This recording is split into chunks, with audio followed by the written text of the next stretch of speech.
Right, నేడు Australia Bharat మధ్య one day match జరగబోతుంది. ఛాంపియన్స్ ట్రోఫీ తర్వాత తొలి వన్డే మ్యాచ్ ఇది అవుతుంది. అయితే తొలిసారి వన్డే మ్యాచ్ జరుగుతుండడంతో అందరిలో కూడా కొంత ఆసక్తి అయితే కనిపిస్తోంది. ఇది టీమిండియాకు సవాల్గా మారుతుందని చెప్పొచ్చు. సో ప్రస్తుతం చూస్తూ ఉన్నాము మనం, ఇప్పటికే టెస్టులకు గుడ్ బై చెప్పేశారు రోహిత్ అలాగే కోహ్లీ. సో తొలి వన్డే కెప్టెన్గా గిల్ నేతృత్వంలో బరిలోకి టీమిండియా వెళ్ళబోతోంది. 223 రోజుల తర్వాత రోహిత్ అండ్ కోహ్లీ బరిలోకి దిగుతూ ఉన్నారు.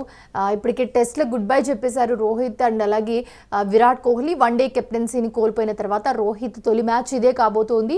రోహిత్ అలాగే విరాట్ కోహ్లీ నుంచి భారీ ఇన్నింగ్స్ ఆశిస్తూ ఉన్నారు ఫ్యాన్స్. అయితే టీమిండియా బౌలింగ్ దళాన్ని నడిపించనుంది సిరాజ్. అలాగే టీమిండియాకు సవాల్ విసురుతోంది ఆస్ట్రేలియా. ఇదే అంశానికి సంబంధించి మరిన్ని అప్డేట్స్ అందించడానికి మా ప్రతినిధి వెంకట్ అందుబాటులో ఉన్నారు. వెంకట్, ఖచ్చితంగా 224 రోజుల తర్వాత వాళ్ళిద్దరిని మైదానంలో చూడటం అనేది అభిమానులు ఖచ్చితంగా పండుగ. ఎందుకంటే అసలు 15 ఏళ్ళ నుంచి వాళ్ళిద్దరూ లేకుండా ఏ టెస్ట్ మ్యాచ్ జరగలేదు, ఏ టెస్ట్ సిరీస్ జరగలేదు. ఏదైనా 1-2 మ్యాచ్లకి వాళ్ళిద్దరు అందుబాటులో లేకపోయినా సరే తర్వాత మళ్ళీ వాళ్ళు కనపడేవాళ్ళు, సిరీస్ ఆడేవాళ్ళు. కానీ ఇంత గ్యాప్ లో, అంటే దాదాపు 15-20 ఏళ్ల నుంచి ఇంత గ్యాప్ లో 224 రోజుల గ్యాప్ లో వాళ్ళిద్దరిని మైదానంలో చూడకపోవడం అనేది ఇంకా ఇదే తొలిసారి. దీనితో ఇప్పుడు ఆస్ట్రేలియా, అంటే చాలా మంది ఇక్కడ నుంచి కూడా మన భారత క్రికెట్ అభిమానులు కూడా ఆస్ట్రేలియా వెళ్ళడం, అక్కడ భారీగా అక్కడ ఉన్నటువంటి భారతీయులు కూడా ఈ పెర్త్ రావడం, ఇవన్నీ కూడా మనం చూస్తూనే ఉన్నాం. ఇప్పుడు ప్రస్తుతానికైతే లైవ్ లో కూడా ఇవన్నీ కూడా చూపిస్తున్నారు. అలాగే అటు రోహిత్ శర్మ, విరాట్ కోహ్లీ కూడా మైదానంలో చాలా ఉత్సాహంగా కనపడుతున్నారు. సో చాలా రోజుల తర్వాత ఆడటం, అలాగే ఇప్పటికే ప్రాక్టీస్ సెషన్ లో కూడా వీళ్ళిద్దరు చాలా యాక్టివ్ గా పాల్గొన్నారు. 4-5 రోజుల నుంచి కూడా పెర్త్ వెళ్ళిన దగ్గర నుంచి కూడా ప్రాక్టీస్ లోనే ఉన్నారు. అటు అభిమానులతో కూడా మమేకం అయ్యారు. ఇప్పుడు ప్రస్తుతానికైతే ఇంకా టాస్ పడాల్సి ఉంది. టాస్ పడిన తర్వాత ఇక అంటే ఎవరు బ్యాటింగ్ ఎంచుకుంటారు, ఎవరు బ్యాటింగ్ ఎంచుకున్నా సరే అభిమానులకు పండుగ. ఎందుకంటే మైదానంలో వీళ్ళిద్దరిని చూడవచ్చు. ముఖ్యంగా ఆస్ట్రేలియా బ్యాటింగ్ చేస్తే ముందు వీళ్ళిద్దరిని ఎక్కువసేపు మైదానంలో చూడవచ్చు అనేది అభిమానులు చాలా ఎదురు చూస్తున్నారు. మరి ఏం జరగబోతుంది అంటే చేజింగ్ అనేది ఇక్కడ కీలకంగానుంది. ఈ గ్రౌండ్ లో చేజింగ్ బాగుంటుంది కాబట్టి టాస్ గెలిచి ఎవరు గెలిచినా సరే భారత్ చేజింగ్ వస్తే మాత్రం బాగుంటుంది అనేది అభిమానుల అభిప్రాయం. సో ఇప్పుడు ఈ మ్యాచ్ గిల్ ఆధ్వర్యం, అంటే శుభ్మన్ గిల్ ఆధ్వర్యంలో ముందుకు వెళ్ళబోతుంది. సో ఎలా ఉండబోతుంది? శుభ్మన్ గిల్ సారథ్యంలో ఇప్పటికే ఇంగ్లాండ్ లో టెస్ట్ సిరీస్ జరిగింది. ఆ టెస్ట్ సిరీస్ లో భారత్ మంచి విజయం, అంటే మంచి ప్రదర్శన ఇచ్చింది.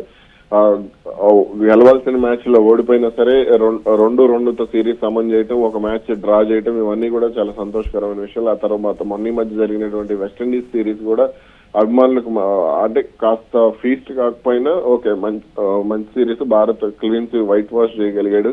ఇక ఇప్పుడు తన సరికొత్త ప్రయాణం వన్డే క్రికెట్ లో, అంటే వైట్ బాల్ క్రికెట్ లో భారత సారథిగా తొలిసారి, అంటే T20లో ప్రస్తుతం సూర్యకుమార్ యాదవ్ ఉన్నాడు, సారథిగా తొలిసారి వైట్ బాల్ క్రికెట్ లో అడుగు పెడుతున్నాడు. కాబట్టి ఎలా ప్రదర్శన ఉంటుంది, ఏ విధంగా అటు బ్యాటింగ్ లో కూడా రాణించాల్సి ఉంటుంది.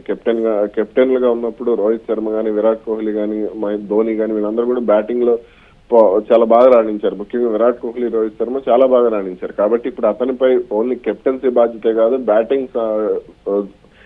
బ్యాటింగ్ టీమ్ ను కూడా ముందుకు నడిపించాల్సి ఉంటుంది.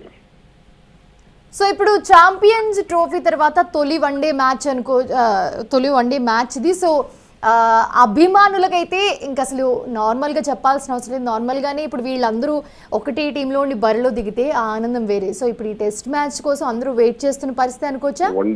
వన్డే మ్యాచ్ ఈ వన్డే మ్యాచ్ కోసం ఎప్పటి నుంచో ఎదురు చూస్తున్నారు. ఎందుకంటే ఆస్ట్రేలియాలో పర్యటన అంటే అసలు అభిమానులకు పండుగ. ఎందుకంటే అక్కడ మైదానాలు కానీ, అక్కడ అభిమానుల క్రౌడ్ కానీ, క్రికెట్ అనేది భారత్ లో బాగా ఫేమస్ అయినా సరే, భారత్ దాన్ని దేవుడిగా క్రికెటర్లను చూసినా సరే, ఆస్ట్రేలియాలో మ్యాచ్ ఆడితే ఉండే క్రేజ్ వేరు. అక్కడ మైదానాలు, దానికి తోడు ఆ లుక్ కూడా, అంటే ఆ కెమెరా, అక్కడ ఉండే కెమెరా క్వాలిటీ కానీ అవన్నీ కూడా చాలా రిచ్ లుక్ గా కనపడుతుంటాయి, చాలా అద్భుతంగా ఉంటాయి. కాబట్టి టీవీలకు కూడా అతుక్కుపోయే పరిస్థితి ఉంటుంది.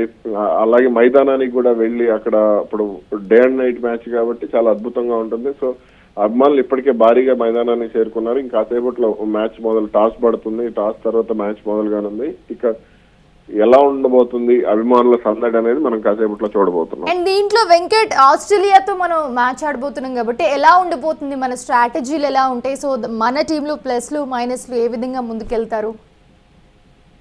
ఖచ్చితంగా మన టీంలో అయితే కొన్ని కీలక మార్పులు ఉంటాయి. ఇప్పుడే నితీష్ కుమార్ రెడ్డి డెబ్యూ చేస్తున్నాడు, రోహిత్ శర్మ ద్వారా క్యాప్ అందుకున్నాడు. ఇక తర్వాత నుంచి అంటే ఇప్పుడు ఇంకా తుది జట్లో ఎవరు ఉంటారు, హర్షదీప్ సింగ్ ఉంటాడా లేదా, ఎందుకంటే వైట్ బాల్ క్రికెట్ లో అతను ఒక అద్భుతమైన బౌలర్ కాబట్టి హర్షదీప్ సింగ్ తుది జట్లోకి తీసుకుంటారా లేదా అనేది చూడాలి. అయితే బ్యాటింగ్ ఆర్డర్ విషయానికి వస్తే ముందు రోహిత్ శర్మ ఓపెనింగ్ అయితే రావడం ఖాయంగా కనపడుతుంది. ఇక మూడో స్థానంలో మన విరాట్ కోహ్లీ, అలాగే ఓపెనర్లుగా రోహిత్ శర్మ, శుభ్మన్ గిల్, మూడో స్థానంలో విరాట్ కోహ్లీ, నాలుగో స్థానంలో శ్రేయస్ అయ్యర్. ఇక ఐదో స్థానం నుంచి ఎవరు వస్తారు, నితీష్ కుమార్ రెడ్డి వస్తాడా లేదా వేరే ఎవరన్నా, అంటే వేరే స్కీపర్ కేఎల్ రాహుల్ ఉన్నాడు, కేఎల్ రాహుల్ ఐదో స్థానంలో పంపిస్తారా లేదంటే రాహుల్ బ్యాటింగ్ ఆర్డర్ ఏమైనా మారబోతుందా, ఇవన్నీ కూడా కాస్త ఆసక్తిగా ఉన్నాయి. ఇక బౌలింగ్ విభాగానికి వస్తే సిరాజే ఇప్పుడు బౌలింగ్ విభాగంలో నాయకుడిగా ఉన్నాడు కాబట్టి ఎంతవరకు సమర్థవంతంగా ముందుకు నడిపించబోతున్నాడు అనేది కూడా చూడాల్సింది.